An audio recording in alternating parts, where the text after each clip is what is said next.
Décideurs engagés, l'émission TV de l'Hémicycle animée par Arnaud Ardouin qui déshabille les décideurs, qui nous permet d'appréhender ce qui chaque jour leur donne envie de se battre et de réussir. Bonjour à tous, ravi de vous retrouver dans On se dit tout, l'émission qui déshabille, vous le savez, les décideurs. Et j'accueille aujourd'hui François Durouvray. Bonjour François. Bonjour. Comment ça va? Pas mal. Je vous invite à... moi ça va bien. Bon, écoutez, tant mieux. Je suis très heureux de vous accueillir dans ce petit espace, dans cette ce petit appartement. On est un peu comme à la maison. Ouais. Très heureux d'ailleurs parce que vous êtes le président du conseil départemental de l'Essonne. J'avais une question à vous poser parce que c'est un département de contraste. C'est un département qui a mis en scène et qui a lancé des hommes politiques de gauche d'une manière incroyable. Et vous êtes, vous aussi, mais une figure de la droite de ce département, très implanté, très enraciné.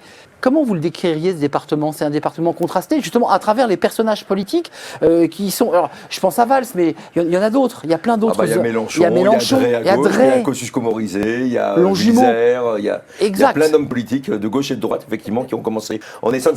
Alors moi, comment on veut dire? D'abord, l'Essonne, c'est un département d'avant-garde qui a toujours la capacité à innover, à inventer l'avenir.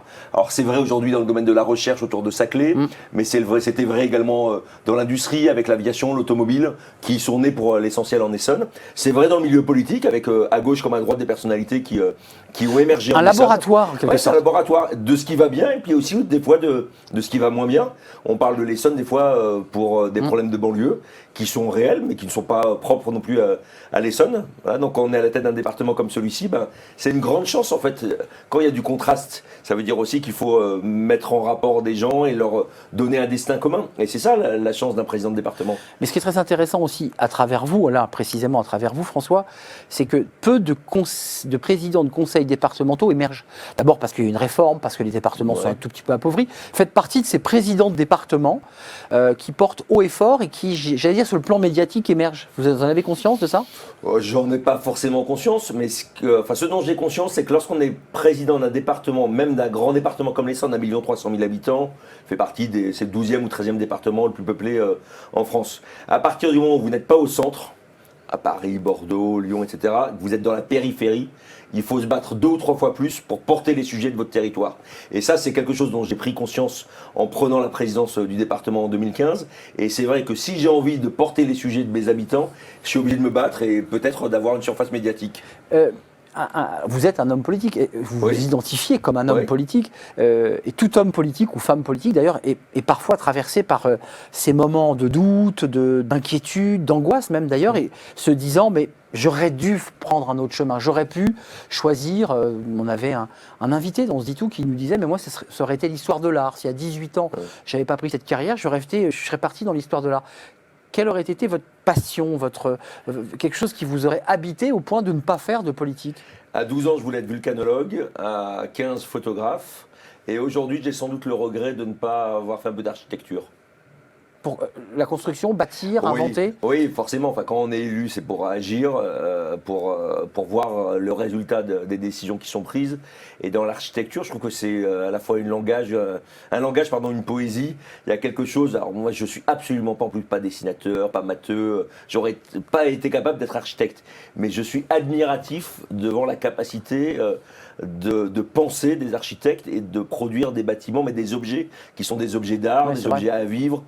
Et de leur capacité à partir vraiment de la pensée de faire quelque chose de réel. En même temps, vous les fréquentez un peu puisque un président du conseil départemental construit des bâtiments publics. J'imagine que vous y mettez votre touche. Oui, on a un dialogue exigeant. Oui, en général, les présidents disent non, je préférerais plutôt cette ouverture, plutôt cette couleur. Enfin, vous avez votre mot à dire quand même. Alors, ce que je trouve très intéressant, c'est la confrontation effectivement entre des gens de l'art qui imaginent des bâtiments et puis le regard qui est plutôt celui de l'usager, du praticien, qui a envie de voir de quelle manière le bâtiment va durer dans le temps, comment il s'inscrit dans l'espace, la question du geste architectural. Enfin, il y a plein de questions, mais c'est passionnant. Moi, je passerai des journées entières avec des architectes. Un petit mot quand même sur ce que vous êtes comme homme politique, parce que vous êtes une bête de scène, vous connaissez votre territoire. Vous êtes un homme extrêmement investi. Et je sais, à Montgeron par exemple, que vous connaissez cette ville, mais sur le bout des doigts. Est-ce qu'un homme politique, c'est ça aussi? C'est quelqu'un qui est au plus près de ses habitants? Parce qu'on reproche souvent aux politiques, pour le dire franchement, d'être très déconnectés, d'être très éloignés. Vous l'entendez, mais ce qui n'est pas votre cas. On se parle franchement, non? On se dit tout, on se dit tout. C'est pas vous, ça? Moi, d'abord, j'espère que c'est pas moi. Je pense que dans la vie politique aujourd'hui, au-delà de la frontière gauche-droite, le vrai sujet, c'est pour les élus. C'est la différence entre ceux qui font ça pour eux-mêmes et ceux qui font ça pour les autres. J'espère être dans la deuxième catégorie. Et à partir du moment où on fait ça pour les autres, il faut le faire avec passion, totalement. C'est une contrainte personnelle aussi. Mais c'est vrai que moi, je suis en plus plutôt contrôlant et j'ai envie de rendre service. Et pour rendre service, il faut connaître les dossiers sur le bout des doigts. Il faut connaître les personnes, il faut connaître les lieux. Et puis on se nourrit. Moi, ça fait quand même 25 ans que je suis sur le territoire. Donc ça engrange au final. On a le sentiment que vous êtes indétrônable. Oh, je crois pas, non. Non, mais qu'il y a un tel ancrage sur votre territoire, une telle connaissance du territoire que c'est compliqué. On n'a pas évoqué Nicolas Dupont-Aignan, puisqu'il se trouve lui du côté d'hier, mais qui est aussi une autre personnalité politique de premier plan.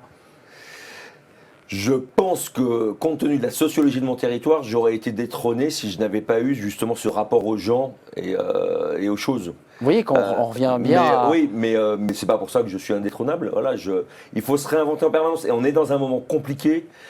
J'ai commencé, c'était le début de la décentralisation, enfin 15 ans après, et plutôt une période d'un âge d'or pour les collectivités. Il y avait de l'argent, il y avait la capacité d'agir. Aujourd'hui, c'est beaucoup plus compliqué. Mais je pense que c'est aussi beaucoup plus riche au sens symbolique pour les élus, parce que c'est là où le jus de crâne est utile. C'est là où on doit avoir la capacité à réfléchir et à traiter des problèmes à une semaine ou 6 mois, mais aussi à imaginer à 15 ou 20 ans. Et on est à un moment de telle transformation que c'est fabuleux. Moi, je me dis que les décisions que je prends aujourd'hui auront sans doute un impact pour les enfants ou les petits-enfants des électeurs qui me choisissent. Oui, et puis ce sont des choix parfois qui sont pas simples. Transformation numérique, gestion des collaborateurs, choix d'un lieu de construction qui va engager effectivement un siècle parfois de vie sur place. C'est exactement et dont ça. on dira, mais regardez, il l'avait trop éloigné de l'usine, il l'avait pas mis près du lieu de travail. Enfin, toutes ces questions-là. Vous devriez être élu, vous aussi. Vous pensez? Ah non, mais sérieusement, là, ce que vous venez de dire, je suis dans un département où on doit construire 8 collèges. Ah oui, mais où? Mais la démographie, vous voyez, on a des stats. Là, depuis le Covid, ça change complètement. Et à chaque fois, je me dis, mais comment mes décisions seront jugées dans 15 ou 20 ans? Oui, c'est un sujet. C'est un sujet. François Durouvray, vous connaissez la tradition de notre émission On se dit tout, et on se dit tout d'ailleurs depuis le début de cette émission. G-Collect, c'est la question juste après le jingle.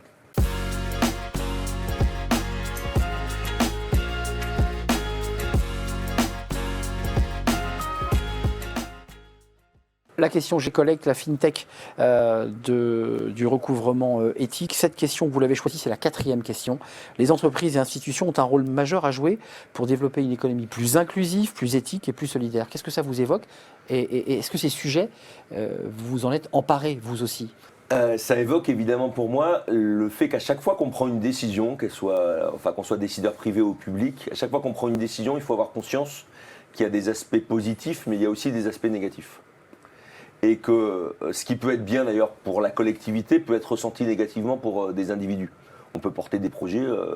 Hier, j'avais un projet de ferme solaire. C'est super parce que c'est décarboné, etc. Les riverains, on se dit qu'ils ne vont pas forcément être d'accord sur ce projet-là.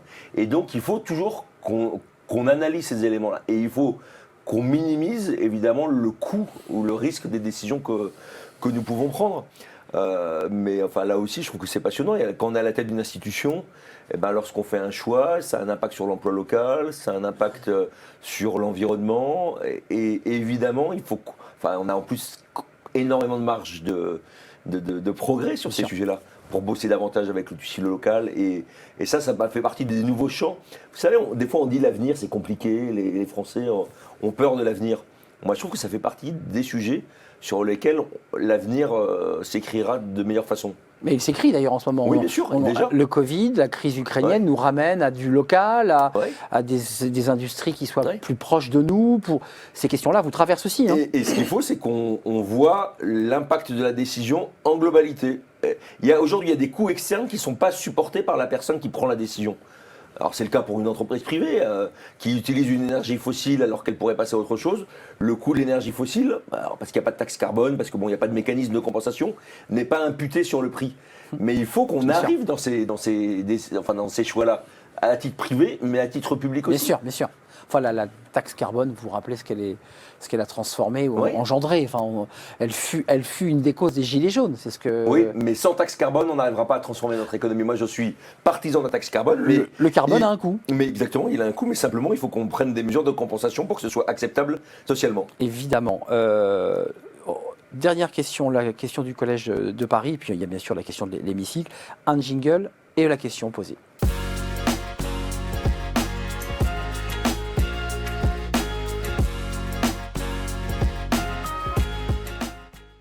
La question du Collège de Paris, communauté d'école, vous le savez, qui rend l'excellence accessible à tous. Vous avez choisi la troisième question. Alors, c'est évidemment, je vois pourquoi vous l'avez choisi, cette période Covid qui a été absolument incroyable. Le président du conseil départemental qui avait des collaborateurs a dû gérer lui aussi comme un chef d'entreprise, télétravail, maintenir les équipes évidemment qui sont sur le terrain. Comment vous avez vécu cette période et comment vous envisagez la suite, parce que vous êtes déjà en train de vous préparer à la rentrée d'octobre où l'hiver reviendra, où les risques de Covid seront là. Comment on se prépare et comment vous l'avez traversé ? Alors d'abord, comment on l'a traversé au début, je ne sais pas si vous vous souvenez, c'était la fin des campagnes municipales et tout d'un coup, paf, le samedi, le Premier ministre annonce que le lundi, on va se confiner et on arrive dans le bureau et c'est le grand vide. Il n'y a plus de collaborateurs, on appuie sur les touches, on cherche un secrétaire, il n'y a plus personne.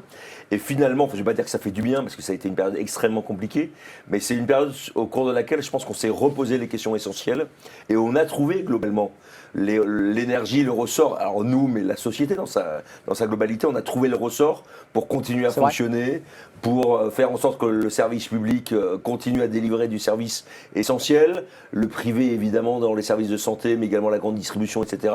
Et on s'est réinterrogé sur l'ensemble de nos process et on a vu que ce qui semblait infaisable auparavant est devenu faisable. Moi, je pense notamment au télétravail.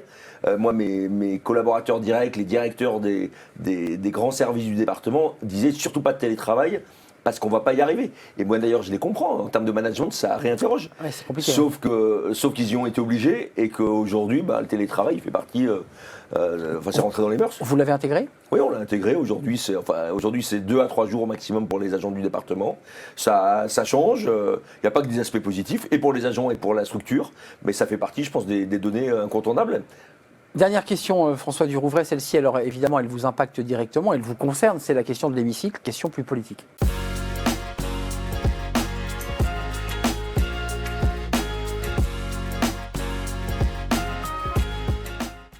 Question au président du conseil départemental de l'Essonne. Si vous aviez une idée à souffler aux politiques, en tout cas à ceux qui nous dirigent, qui nous gouvernent, en ces périodes si particulières. D'avoir des idées parce que ce qui manque cruellement à notre vie publique, je pense, à gauche comme à droite, c'est de ne pas avoir produit d'idées, de ne pas avoir eu la capacité de comprendre et d'interpréter le monde qui est en train de changer et donc d'apporter des réponses pour cet avenir. Moi, je suis convaincu, je fais partie d'une famille, je me définis comme gaulliste, social, pardon, et je suis évidemment malheureux de ce qui s'est passé lors de la campagne présidentielle, mais je me dis que les Français, quelque part, nous ont donné le dernier avertissement et que l'enjeu, c'est de reprendre le chemin de la pensée, de faire en sorte, pour les mois et les années qui viennent, de reconstruire, de rebâtir un projet qui ne dresse pas les Français les uns contre les autres, mais qui soit capable de les rassembler, qui soit capable de donner des perspectives, de montrer qu'on doit avoir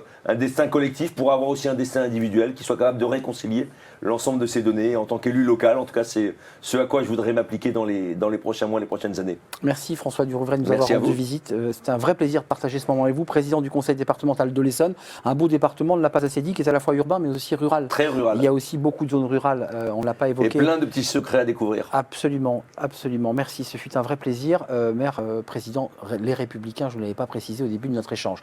Merci à vous, merci de votre fidélité évidemment. On se retrouve bien évidemment pour un prochain numéro de On se dit tout, à la rencontre d'un nouveau personnage, d'une nouvelle histoire. D'ici là, portez-vous bien. Bye bye. Décideurs engagés, l'émission TV de l'hémicycle animée par Arnaud Ardouin qui déshabille les décideurs, qui nous permet de mieux les connaître dans l'intimité et d'appréhender ce qui chaque jour leur donne envie de se battre et de réussir.